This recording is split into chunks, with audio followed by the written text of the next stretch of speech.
We are very fortunate that we have the Almighty's Torah.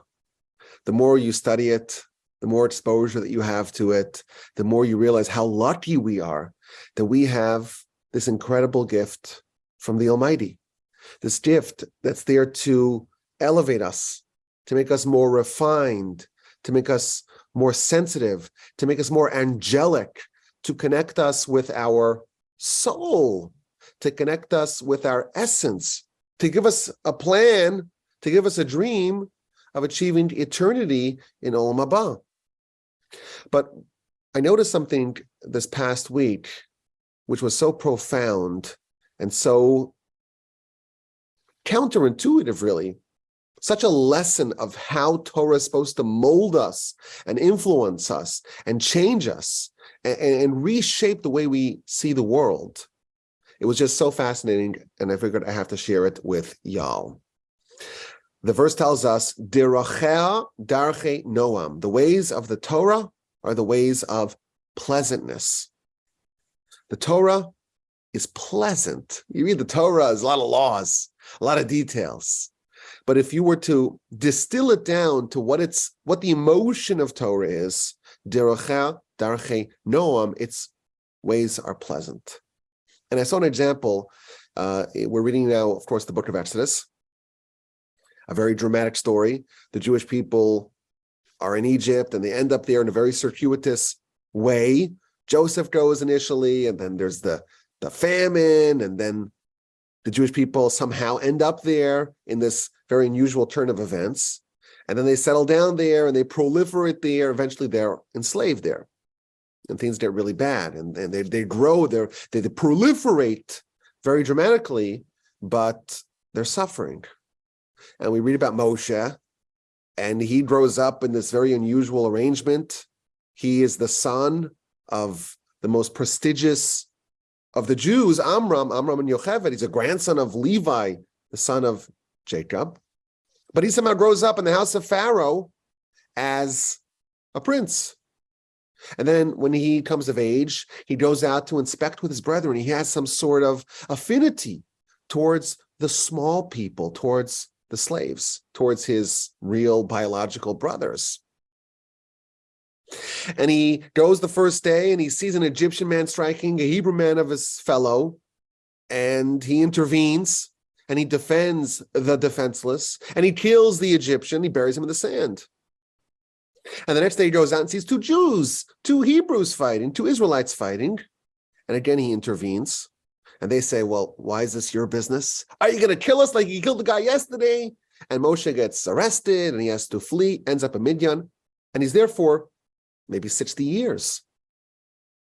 And the Jews forget all about Moshe, of course. He's gone, 60 years. Who remembers? And he has this experience by the burning bush. And the Almighty commissions him to go save the Jewish people. And he, of course, launches all sorts of objections, but eventually he goes. And the first attempt is a total failure. And then 6 months later, the Almighty says, okay, now it's time to go back again. His first attempt did not result in the Jews being saved. Instead, their conditions worsened. The slavery intensified. The torture, the oppression was magnified, was amplified, exacerbated. And now Moshe is sent again, and the people are so consumed with work, they can't even listen to him. They can't even hear him. They have such shortness of breath. But what happens? Moshe does miracles, and a series of plagues happen, and Pharaoh gets progressively humbled, and the Jewish people are freed from their bondage. And they get to witness all these miracles miracles that really encapsulate all aspects, all facets of existence. And then with this dramatic crescendo, they leave. At the stroke of midnight, all the Egyptian firstborn die. And there's no house that is free of any dead. And they leave. And they travel, they're out, they're free. It's unbelievable. But 7 days later, Pharaoh chases down in hot pursuit. And the nation is sure that this is it. curtains for the Jewish people. It's over. And they tell Moshe, why do you take us out of Egypt? Were there insufficient graves in Egypt? You have to bring us here to die. Look at Egypt on the map. If you look at Google Maps of Egypt, it's one little strip of green following the Nile River, and then there's tons of room to bury as many Jews as you want. You brought us here. We had to have this exultant exodus and this feeling that we're free, only to have the Egyptians hunt us down, and now we're going to die over here. People are freaking out. And what's Moshe doing? Moshe's praying. And God says to Moshe, why are you praying? Ma titzak Eli, why are you praying? Speak to the people, and it's time to go. Where to go? Your backs are up against the water,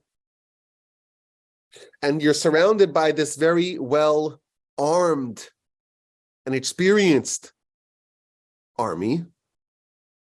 Where to go? Go into the water. And we know the story. They go into the water, and the water is split, and one of the most dramatic events in all of human history happened. There are walls of water on either side. The Egyptians follow. They are washed away, and the nation forever says goodbye, departs from their Egyptian overlords. And then they sing. They launch into spontaneous song, and the story continues. But it's an incredible thing. Jewish people are in a very precarious predicament. They're surrounded by an army, armed to the teeth, 600 chariots. Bats are up against the water. And the people, what do they say? The people say, you brought us here to die? Are there insufficient graves in Egypt? Why do we have to come all the way here to die? It's much more convenient to just die there. That's their perspective. Moshe doesn't really know what to do. He's praying. And God says, well, go into the water. But there's one thing that no one utters, not the people, not Moshe, and not God. It's kind of conspicuously absent from the whole story. And that is, there's another option. Not to just complain, not to pray, not to go into the water. There's a fourth option, and that is to fight. And no one floats that idea. An incredible thing. The Jewish people, the verse tells us, Vachamushim alu b'nei Yisrael meretz Mitzrayim. They ascended from the land of Egypt. Chamushim. What does chamushim mean? Rashi offers two interpretations. Either only a fifth of them emerged, 4/5 perished. Alternatively, chamushim means armed. They had weapons. Now we know after the splitting of the sea, and the nation went to Mara, they went to a place called Refidim, and they had a war with Amalek. Amalek attacked them in Refidim. Moshe goes up the top of the mountain with Aaron on one side and Hur on the other side. He lifts his hands. And then Joshua and his selected men are fighting the physical battle down below. Well, what are they fighting with? You would imagine that those weapons that they took out of Egypt, that's what they're fighting with. So they're armed, they have weapons, and they, in fact, deploy those weapons against Amalek. So they're surrounded, the Egyptians, and the Jews are saying, well, you brought us here to die. There was insufficient graves in Egypt. And Moshe is praying. He doesn't seem to know what to do. And God says, well, go into the water. Why does no one entertain to use the weapons? What an interesting question. Now, this is not my question. This question is posed by the Ibn Ezra. The Ibn Ezra, one of the great medieval commentators on the Torah, he asked this question. Wait a minute. There are 600,000 military-age males. You would imagine an equivalent amount of females, some seniors, some older people, some kids. But even if you just deal with the military-age male from the age of 20 to 60, that's a lot of potential soldiers. and they have weapons. And even if maybe they're not as well trained, they don't have so much experience beneath their belt, that's a lot of force to push up against 600 chariots. Why don't they ever consider that? That's his question. And his answer, very interesting. His answer is that Jewish people in Egypt, just a year ago, they were slaves. And they didn't have the aggression and the training and the moxie, to borrow a word from Paul's Aunt Carol. They didn't have that experience, that confidence that you need to wage war. Especially to go up against their erstwhile masters. And that's why, says the Ibn Ezra, they didn't wage war. And even at the end of the parsha, when they do in fact engage in war against Amalek, the only reason why they're able to succeed is because Moshe is praying. But if you just zero out everything, it's just a question of military might, the Jews have no chance. These aren't soldiers. These aren't hardened soldiers. To be a soldier, you have to have a certain confidence. You have to have a certain training. These are former slaves. They're not going to turn against their erstwhile masters. And then he says something again along these lines. The Almighty did a great service for the Jewish people. The Jews were slated to go straight into Israel, into Canaan. But we know what happened. They ended up remaining in the wilderness for 40 years. And over the course of those 40 years, the generations turned over. The old generation passed, and the new generation was born. And none of the people who left Egypt, who were slaves, entered Canaan, crossed over the Jordan. And this was a great service of the Almighty, because those people who were slaves in Egypt, they can never amount to great soldiers. They would never be great soldiers, because they had a slave mentality. They didn't have that confidence that you need to be able to successfully engage in combat. Their children, they were never slaves. They're going to be good warriors. And that is the reason why, says the Ibn Ezra, these people, they just weren't, they didn't have what it takes to fight. To fight, you need to have confidence. If you have a slave mentality, if you're weak and feeble and uncertain about what to do, then you're not going to be a good warrior. And he even reminds us of what he said in the beginning of Exodus. In the beginning of Exodus, the Ibn Ezra points out that there's a reason why the Almighty manipulated it, that Moshe was a prince. Why did the Almighty do that? That Moshe, the savior of the Jewish people, ends up as a prince for Pharaoh. What's the reason why that had to happen? And he says, because had he grown up as a slave, he would never have the confidence to walk into Pharaoh and to make demands. It had to be that he grew up in this very unusual environment for an Israelite at the time, so he can have confidence and he can have moxie and be bold and be daring. Jews, the rest of the Jews, the rank and file, they were feeble, they were incapable, they were much weaker, much more docile, and that's why they're not going to engage in war against their masters. That is the Ibn Ezra. I saw another answer, which is going to launch us into our concept, the larger, more global concept that I want to convey today. This is found in a fascinating piece in the Ksav Sofer, who is the son of the Chassam Sofer. And he gives a different answer to this question. And the question is, why does no one consider to wage war, to fight with the weapons against the Egyptians? And the answer that the Ksav Sofer gives is a very counterintuitive one. And when we read the answer, we discover the answer, it's not going to really resonate initially. But if you think about it, there's a very deep and profound ethical lesson that we can derive from it. He quotes the verse in Devarim, Deuteronomy chapter 23. The verse says that we are not allowed to disdain or hate or abhor an Egyptian.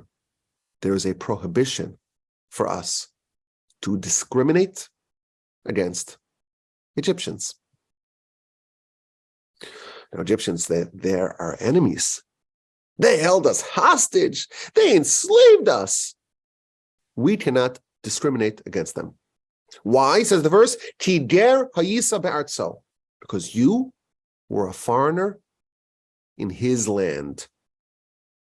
The Jews spent some time in Egypt, and as a result of that, we're not allowed to mistreat the Egyptian or to hate them or to abhor them or to disdain them.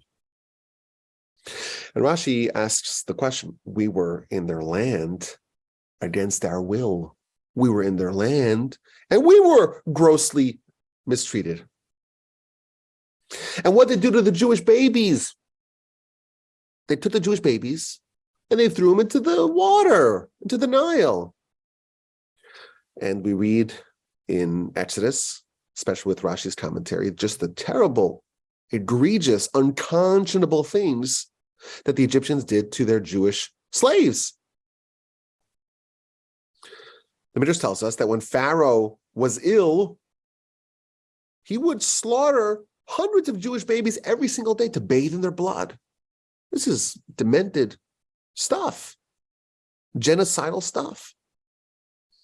And when a Jew would not fulfill their daily quota of bricks to build, they take a Jewish baby and supplant it for a brick. This is demonic behavior by the Egyptians. Nevertheless, we were recipients of their hospitality. When we needed something, we were hungry, there was a famine, where did we go? We went to Egypt and we found some degree of refuge there. We must never forget that. And we must have a sense of gratitude to who? To the Egyptians. He quotes the Talmud. The Talmud says, if you drink water from a well, you must never cast a stone into said well. And therefore, the Jewish people, we must have gratitude to the Egyptians. We must appreciate their hospitality. When we were in dire straits, they accepted us. They welcomed us. Now, of course, later on, they mistreated us very severely, but they welcomed us. And therefore, we're morally, from the Torah's perspective, we're prohibited from turning our weapons against them. Incredible, incredible idea. And that's why we did have the weapons. And we're not going with the Ibn Ezra who says that we were feeble and incapable and too docile and feeble,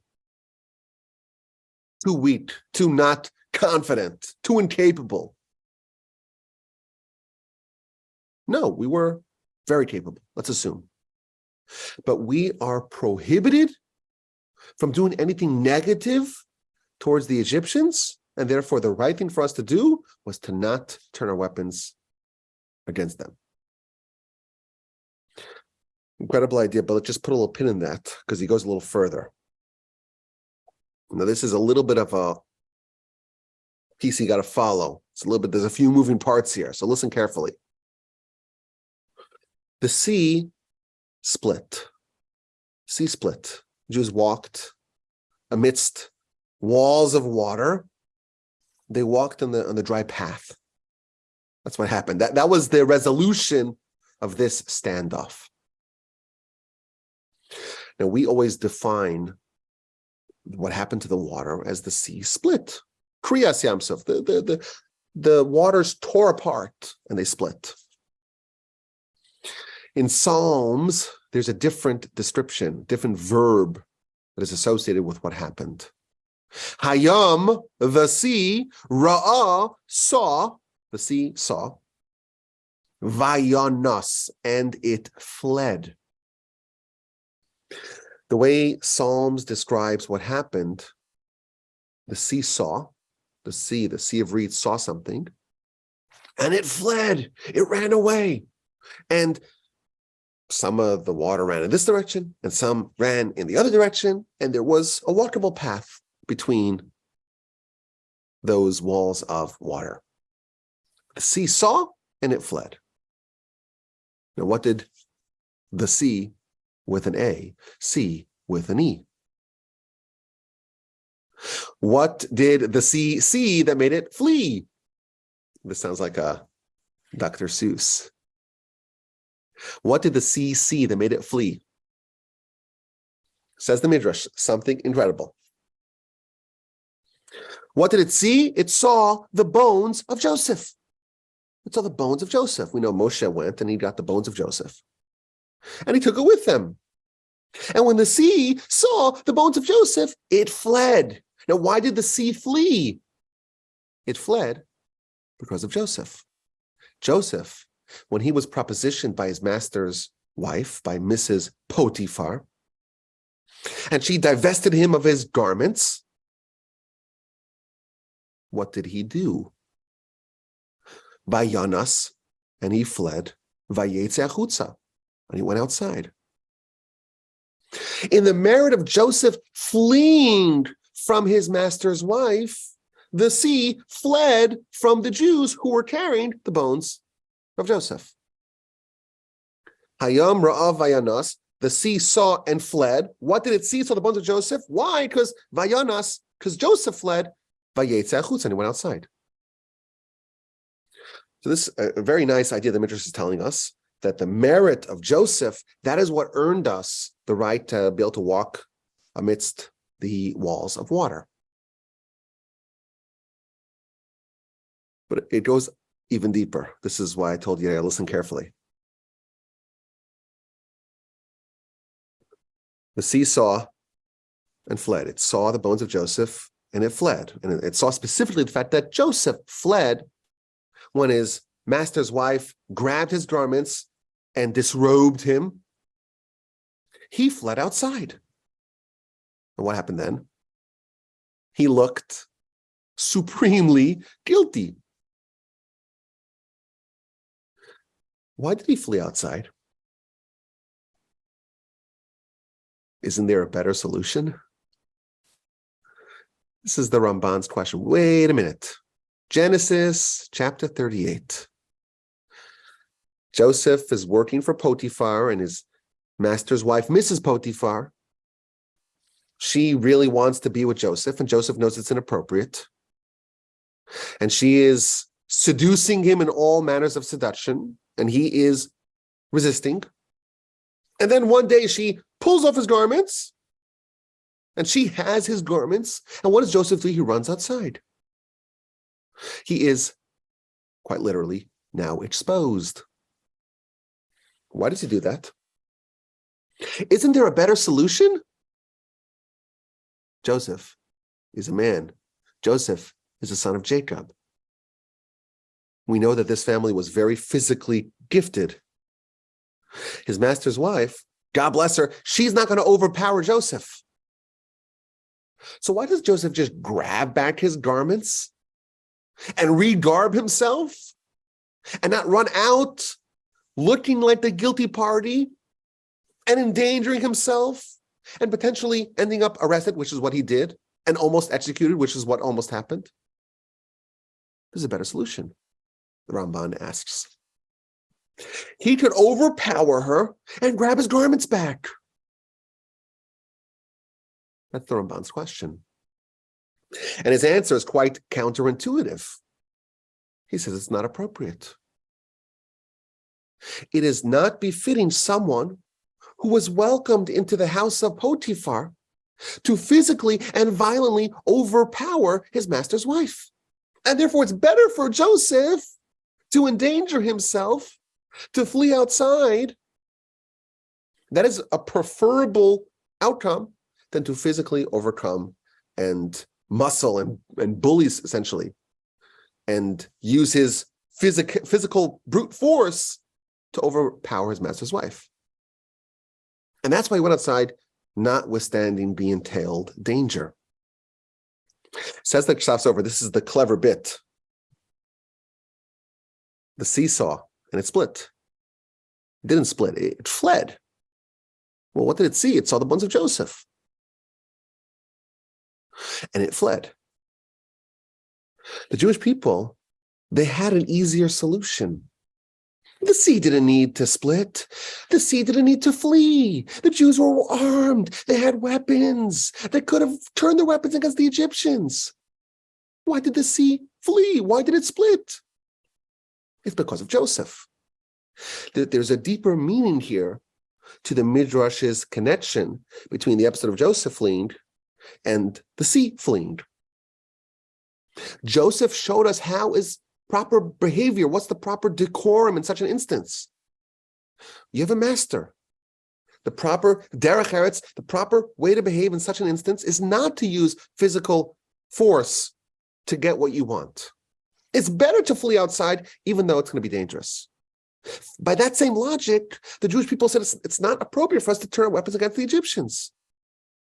And therefore, the sea had no choice but to split, but to flee, because the other option was inappropriate.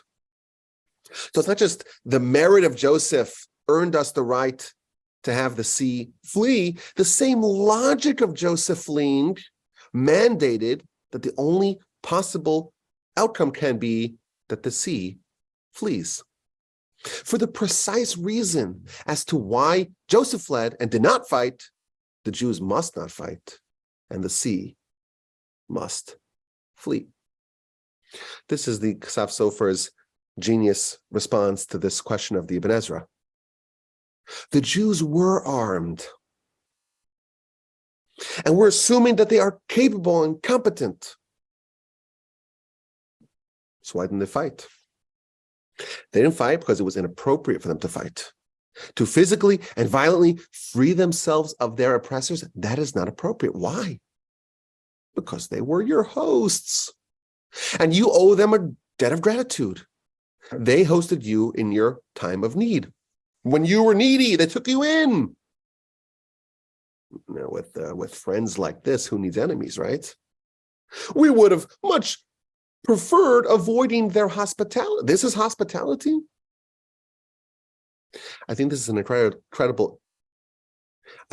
incredible example of the Torah molding us and forming us and giving us lessons in sensitivity in a way that we would not typically expect. We're told that we must show eternal appreciation and gratitude to the Egyptians. Why? Because we were visitors, foreigners in their land, and we're never allowed to discriminate against them. And yes, they were the worst hosts ever, and what they did to us and to the Jewish babies is totally unconscionable. But nevertheless, the Torah is training us that we must show gratitude in a way similar to what happened with the first three of the plagues. The verse tells us that the first three plagues, Moshe was told to strike the land and the water respectively. But he sends Aaron, he outsources it to Aaron. And the reason why is because, well, Moshe, you benefited from the land.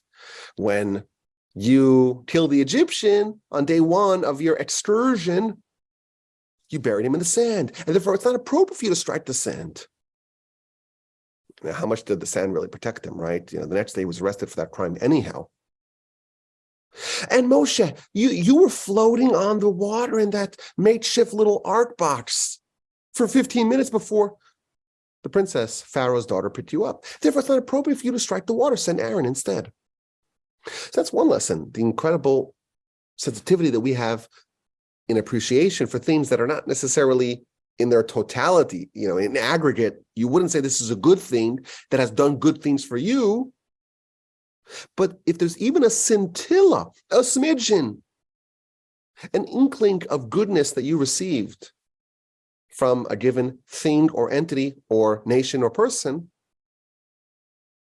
you have to be very aware of that, cognizant of that, and behave accordingly. Moreover, this goes so far, if you have a debt of gratitude towards a given thing, even if your life is in danger, like Joseph, his life is in danger. The commentaries note that Egypt wasn't known for its rights of the incarcerated. Joseph could have been executed for this libelous claim against him. You would imagine to save your life, maybe you could violate some of the rules. Maybe the ends would justify the means in that instance. Maybe, we can't really turn our weapons against the Egyptians, but what are we supposed to do now? We're going to die. There's no other choice. They have very violent intentions. Maybe in this case, it would be okay. What does the Torah tell us? The ends do not justify the means. The ways of Torah are always pleasant. If you're doing something that's not pleasant, if there's something wrong with what you're doing, it's not the ways of the Torah. And therefore, no one, not the Jews, not Moshe, and not God, says to use your weapons against the Egyptians. And the more I was thinking about this, the more I realized that this is a pattern that we see again and again and again in the stories of the Torah. Even when there is such an important need, the whole nation is hanging in a balance. The future of the Jewish people is in peril. What will be with this grand experiment of the Jewish nation? Will we endure? Even in instances like that, the ends do not justify the means. You recall, excuse me, you recall at the beginning of Exodus, Moshe as the shepherd working for Jethro and Midian. He's been there for decades. And God appears to him in the burning bush, chapter 3 of Exodus. And God instructs Moshe, go save the Jewish people. And Moshe goes, right? Well, yes, but a lot of things happen between Moshe being instructed by God, commissioned by God, when this idea was first proposed by God, until Moshe actually went. The whole chapter 3 and much of chapter 4 happened in the interim. Why? Because Moshe says, well, I'm not worthy. Pharaoh won't believe me.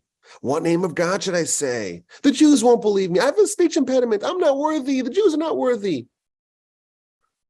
Moshe launches objection after objection, resisting this mission. And finally, he tells God, send someone else. Who is he referring to? Send Aaron. Moshe has an older brother. And what's going to be when Moshe prances into Egypt? I'm here to save the Jewish people. Aaron is the older brother. He's going to feel a little miffed. And therefore Moshe says, well, send Aaron instead. And Rashi tells us that all the objections were all excuses. The real objection, the real reason why Moshe did not want to take on this mission is because he was worried that Aaron would be embarrassed or ashamed or feel envious of Moshe's promotion. I've heard from some of my older brothers how hard it is to see your younger brother tower over you. That's a joke. Dominate you. It's also a joke.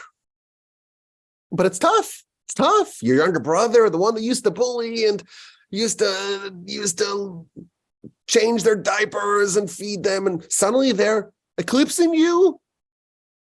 They're leapfrogging you. You're Aaron. You've been in Egypt the whole time. Moshe shows up and suddenly he's the boss. He's in charge. If you think about it, the nation is suffering. They're being tortured. They're experiencing tremendous pain. And God says, it's time to save them. What would we do? How would we respond? How would we respond in such an instance? The nation's in peril. Let's quickly march to Egypt. And Moshe's worried about Aaron's feelings. Seems kind of inappropriate. The nation is being tortured, and you're dealing with such trivialities. Moshe, what are you talking about? Aaron's feelings? That's what we're worried about here? Aaron's feelings? Really? The whole nation's suffering and that's what you're worried about?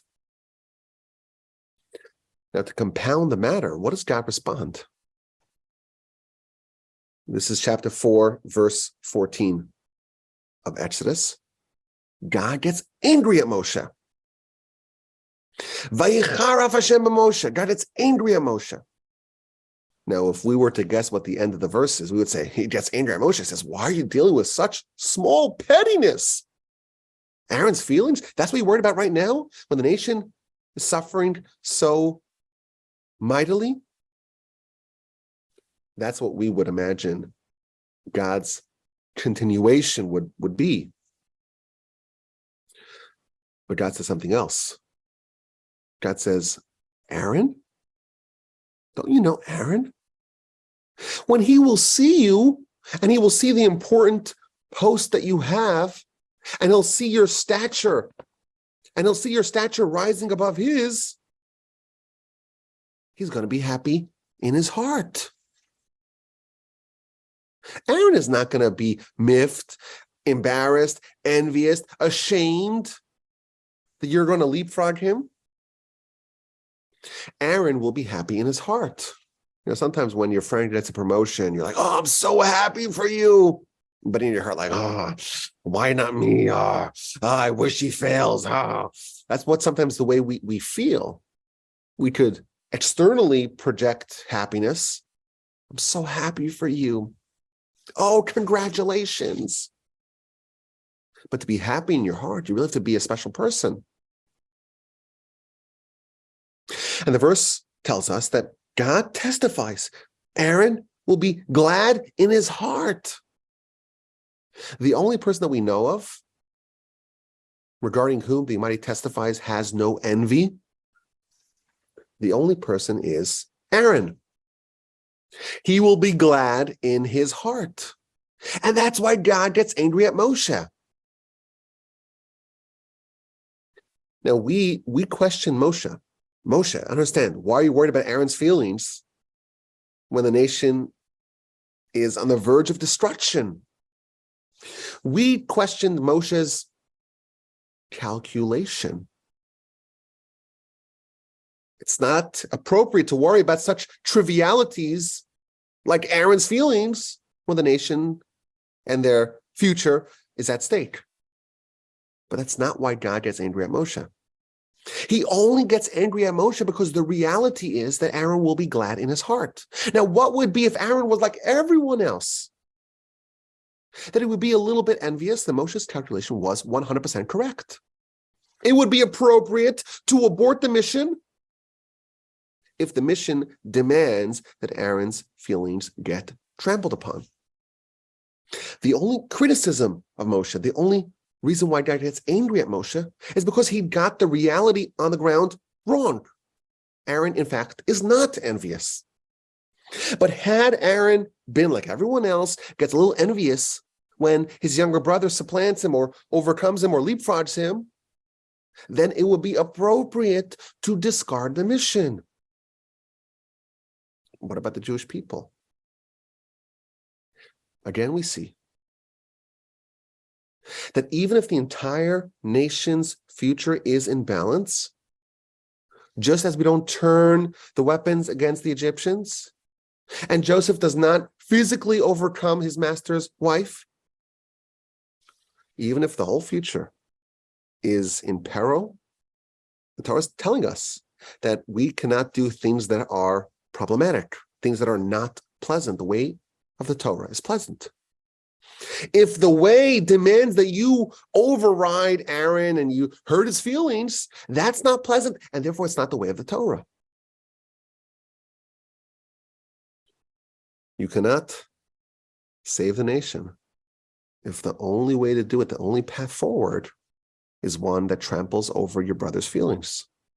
This is an incredible lesson in sensitivity. After Moshe is reassured that Aaron will be glad in his heart, he begins the mission to go save the Jews.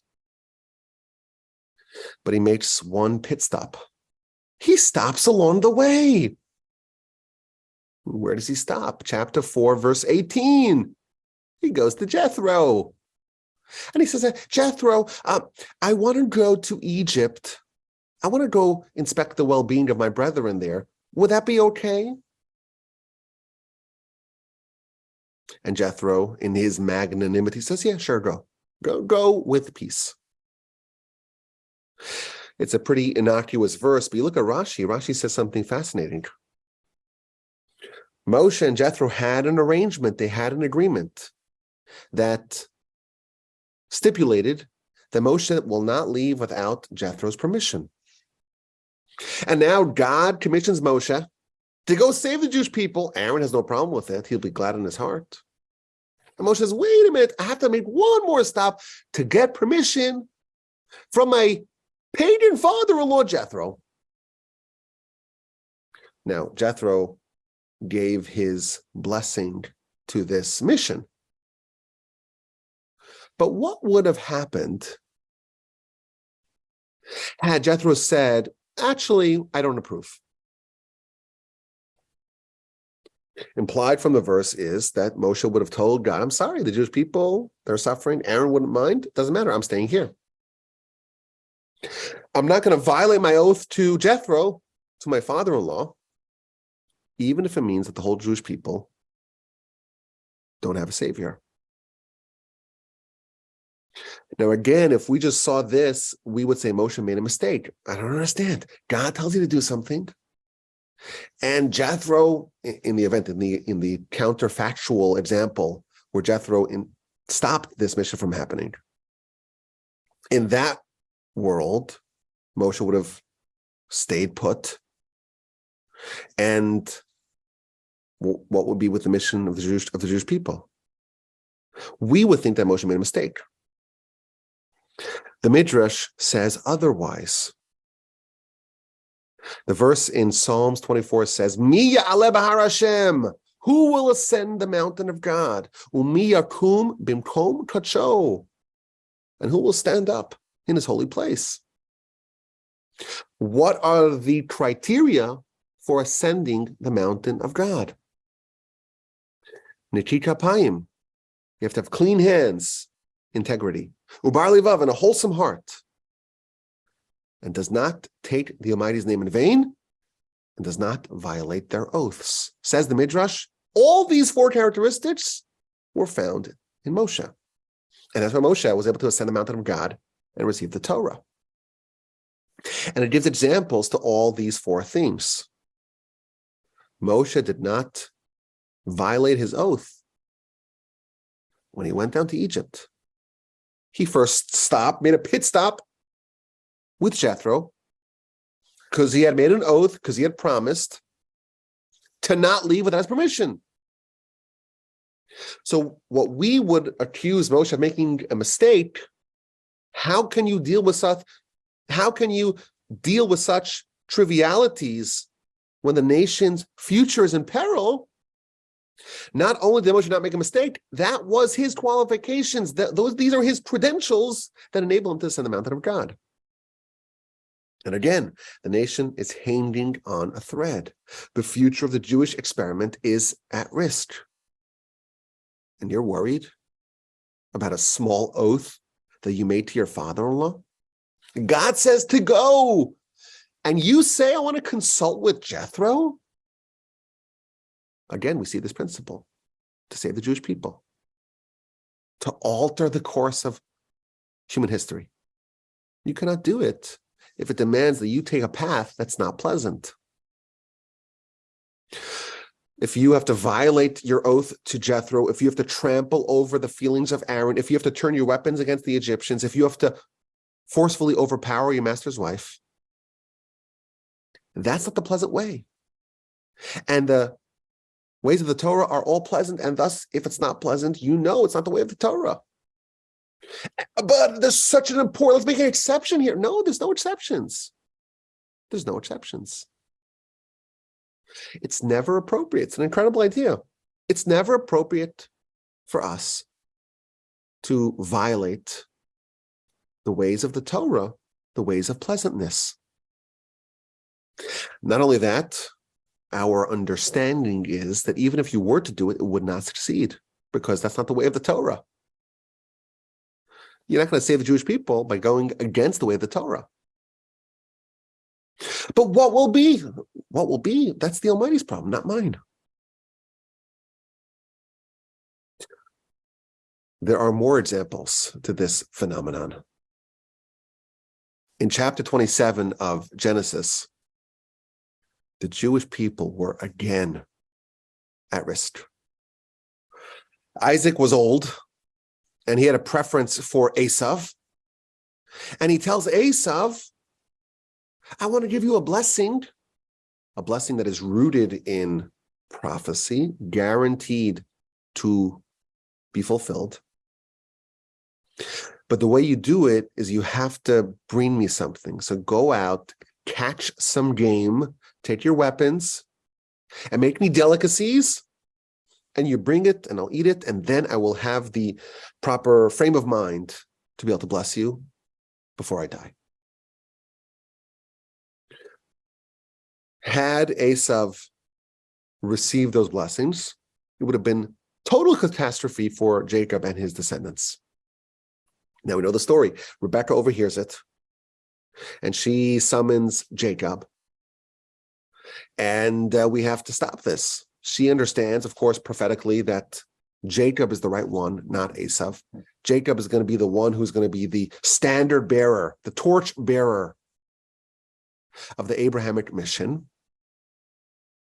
And she tells him, we're going to do the heist of the century. Nay, the heist of the millennium. You're going to masquerade as Esav. You're going to impersonate Esav. Your dad, of course, you remember, is blind. And I'm going to make the special delicacies, and you're going to say, I'm Esav. Here are the delicacies, and you're going to receive those blessings. It's a crazy plan, but it works. Now, in verse 9 of chapter 27, there is a nuance that, of course, we would read the verse and we would miss it 100 times out of 100. But Rashi misses no nuances. Rebecca tells Jacob, go to the sheep, go to the flock, and take for me 2 goats. 2 goats. And I'll make the delicacies the way your father likes it. So Rashi notices there's a very small word, the word li, meaning for me. It seems to be a bit superfluous in the verse. The verse could have said, well, go to the flock and take 2 goats. That's not what it says. Go to the flock and take for me, li, for me, 2 goats. Why does this word appear in the verse? So Rashi tells us, li, for me, it is mine. It's not your father's, it's mine. Because when Isaac and Rebekah married, part of the terms of their matrimonial agreement was that every day Rebekah has the rights to 2 goats. And therefore, we're not stealing. Again, implied from this, what would have happened in the counterfactual world where Rebekah was not deserving of those animals by right? If you had to steal just a little bit to have the path paved for the future of the Jewish nation. It's just a small, you're stealing from your husband after all. It's not like the worst kind of theft in the world. But evidently, this whole heist would not be possible if the only way to do it, the only path to get there, is one that demands a little bit of chicanery. And again, this, you have to recall, this is a blessing that is done via prophecy. And it's guaranteed to be fulfilled. And if Esav receives it, the whole future of the Jewish nation is in peril. And again, she knows prophetically that it cannot be like that. The future of the Jewish people hangs on the balance. It is critical for the state of the Jewish nation and the Abrahamic legacy that we carry for this blessing to go to Jacob. And again, if the only way to do it is to steal just a little bit from your husband, it's not the pleasant path, and it is discarded.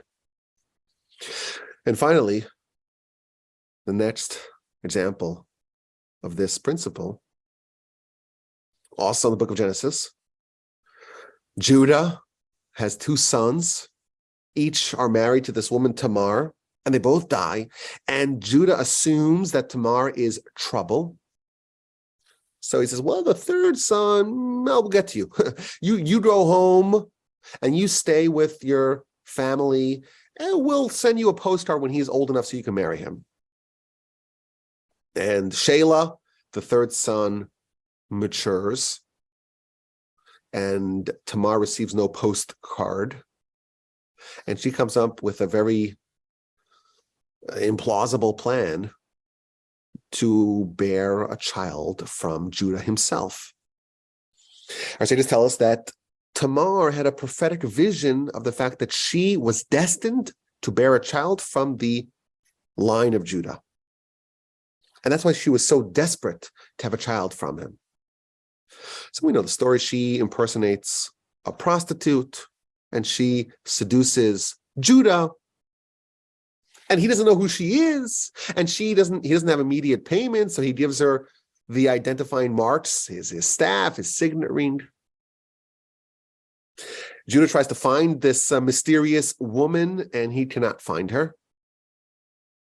And Tamar is pregnant with twins. These twins are very important. We know these are the forebearers of David and Solomon and the whole line of David, and of course, Messiah.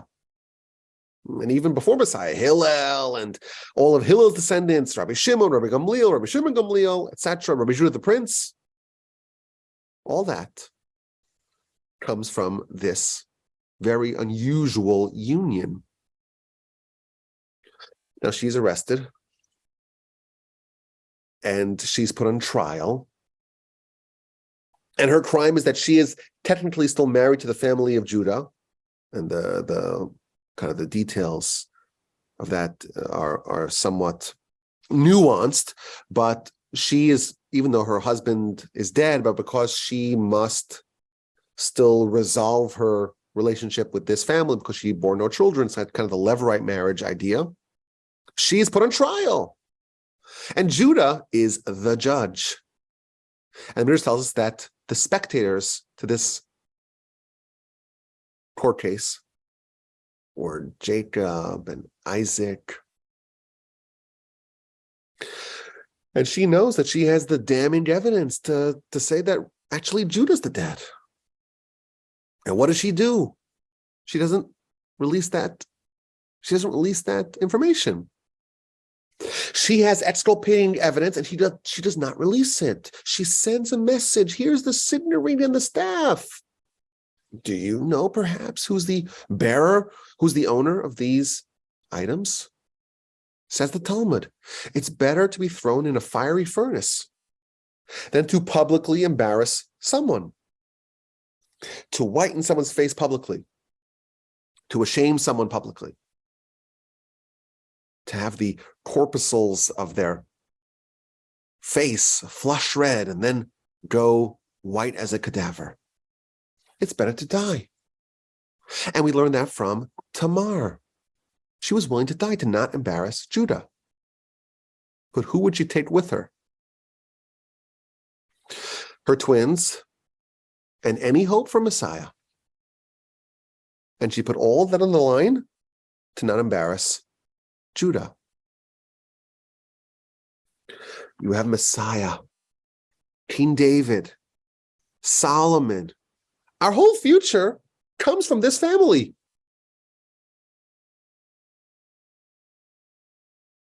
It's implied that she knew that as well. Nevertheless, she's not going to take a path that's not pleasant. to achieve those ends. She's willing to forfeit her own life, the life of her twin babies, and the future of Messiah and David and Solomon and Hillel and Judah the Prince, all of that, to not take the unpleasant path. Again, we see this principle. You want to accomplish great things. You want to be an important cog in this engine that's the Jewish nation. You want to save the nation. The nation's in danger. Why they're in danger? Either because of Jacob losing out on the blessings to Esav, Tamar losing her life and her children and her future, Moshe, I'm not going to come save the Jewish people because of Aaron, trampling over Aaron, because of the oath that I made to Jethro, Joseph forfeiting everything to not do something which is inappropriate, which is insensitive, which is not the right thing to do to your master's wife. The Jewish people back up against the wall after the Exodus, on our way to Sinai, on our way to Canaan, finally fulfilling the dream that's been hundreds of years in the making. None of them are willing to do something which we would think is relatively trivial. They don't do that, not to save their lives, not to save the nation, not to save Messiah, none of that. Our instinct is to say they're all wrong. You could do something a little bit, massage the numbers. It's a price you should be willing to pay. There's the greater good. It's not really so bad. Is it so bad? The ways of the Torah are pleasant. Can it just be it's only a little bit bad? It's a very minor crime. It has to be pleasant. That's the ways of the Torah. And if it's not pleasant, it's not the ways of the Torah. And such a path is not going to bring you to good places. And we see this lesson again and again. We would make that calculation. Moshe says that we're wrong, and God agrees with him. We would think, well, Aaron, to trample over him a little bit, that's a price you'd be willing to pay. To violate your oath with Jethro, after all, Jethro, my goodness, he's not really such a hero. He's not even one of us, and he was a minister, a priest for the pagans. He really did a lot of pagan stuff. Maybe someone like that, we could make an exception. The Egyptians, what they do to our people, terrible things. Maybe it's okay if we don't treat them with such reverence. All this is incorrect. God agrees with Moshe. And the Torah shows us again and again, it's not worth it. You cannot embarrass Aaron. You cannot violate the terms of your deal with Jethro. You cannot publicly shame Judah to exculpate yourself for stealing a few animals from Isaac. Isaac, my goodness, he's my husband. You cannot do that, even if the future of the nation and thereby the grand mission of Abraham is in peril. You cannot overpower Mrs. Potiphar, even if it means that you will likely be executed. You cannot turn your weapons against the nation that you must have some degree of gratitude towards. My grandfather, a blessed memory, used to say that we have a tradition. We have a tradition. If you can bring about the salvation of the entire nation, and there's only one slight inappropriate thing that you need to do to get there, it only tramples over one person. It's only slight, 99% pleasant, proper, appropriate. It's only 1% corrupt. But you have the ability to flick a switch, one click, and you can usher in Messiah. You can usher in world peace. Just one person needs to be ashamed. Just one sensitivity needs to be ignored. Our tradition is that we do not do it. I think this is an incredible idea that we see throughout the Torah, And it's one that really we don't connect with. Like, we feel this is wrong. And I think the reason why we feel like it's wrong, it's really rooted in our lack of 100% faith. We believe that the Almighty is really in charge. Erroneously, we have the sense that we have a say in the matter. But the truth is, the Almighty is 100% in charge. And we are required to act, but only in a very small band, so to speak, of circumstances. Only when it's completely conforming to the pleasant ways of the Torah. We know that the Almighty can do whatever He wants. So the state of the world, the way it is, it's the Almighty's decision. And when we succeed and we manipulate, we move the needle forward, it's not really us. The Almighty, in His benevolence, in His kindness, He says, I'm going to outsource some of my agenda to you. But when this entails us trampling over others and doing things that are against the will of the Almighty, then we do nothing. Not because the ends will not be reached, but because in such an instance, we know that the Almighty does not want us to behave, to act, to take charge, and to take that faulty path. And what will be with the result? The Almighty has His ways. He will ensure that the result will be achieved. The Jewish people, if you think about their state, when they're surrounded by the Egyptians, they are convinced that they will all die then and there. Are there insufficient graves in Egypt? You got to bring us here to die? And they don't turn their weapons against the Egyptians. But what happens? The nation does not die. And something that none of us could have even foreseen, the Almighty says, I'm going to step in, and the sea will split, the sea will flee. The Almighty is completely competent. He doesn't need us at all.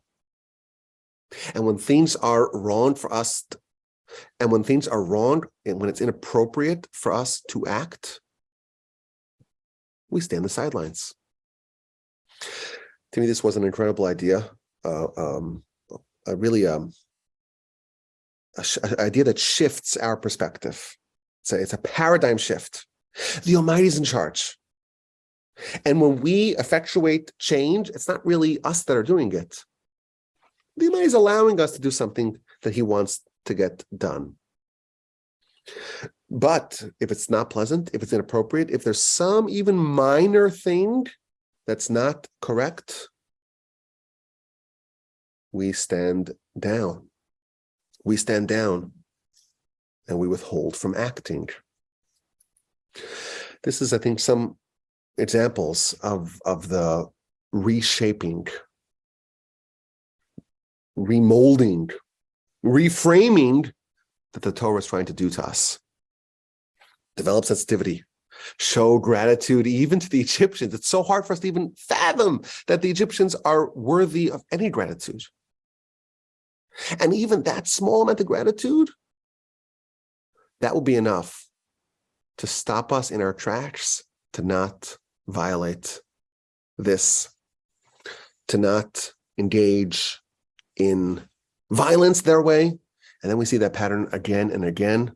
The Torah is really there, as we have said at the beginning, there to make us better people, more sensitive people, people who are more noticing. We become more present. That's the objective of the Torah, to make us more pleasant. Derachel, darche, noam, her ways are ways of pleasantness. I hope you enjoyed this.